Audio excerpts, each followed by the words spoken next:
This is another great story by Arnold Lobel in the Frog and Toad Together book. The Garden. Frog was in his garden. Toad came walking by. "What a fine garden you have, Frog," he said. "Yes," said Frog, "it is very nice, but it was hard work." "I wish I had a garden," said Toad.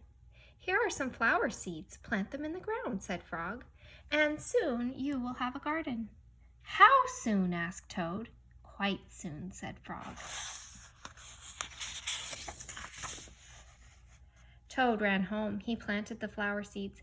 "Now, seeds," said Toad, "start growing." Toad walked up and down a few times. The seeds did not start to grow.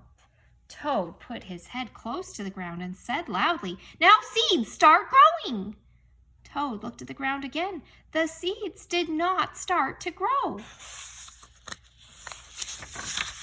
Toad put his head very close to the ground and shouted, "Now, seeds, start growing." Frog came running up the path. "What is all this noise?" he asked. "My seeds will not grow," said Toad. "You are shouting too much," said Frog. "These poor seeds are afraid to grow." "My seeds are afraid to grow?" asked Toad.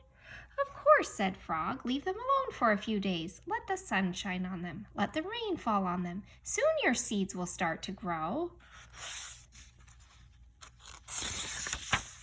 That night, Toad looked out of his window. "Drat," said Toad, "my seeds have not started to grow. They must be afraid of the dark." Toad went out to his garden with some candles. "I will read the seeds a story," said Toad. "Then they will not be afraid." Toad read a long story to his seeds. All the next day, Toad sang songs to his seeds. And all the next day, Toad read poems to his seeds. And all the next day, Toad played music for his seeds. Toad looked at the ground. The seeds still did not start to grow. "What shall I do?" cried Toad. "These must be the most frightened seeds in the whole world." Then Toad felt very tired and he fell asleep.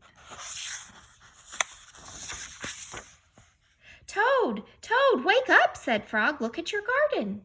Toad looked at his garden. Little green plants were coming up out of the ground. "At last," shouted Toad, "my seeds have stopped being afraid to grow." "And now you will have a nice garden too," said Frog.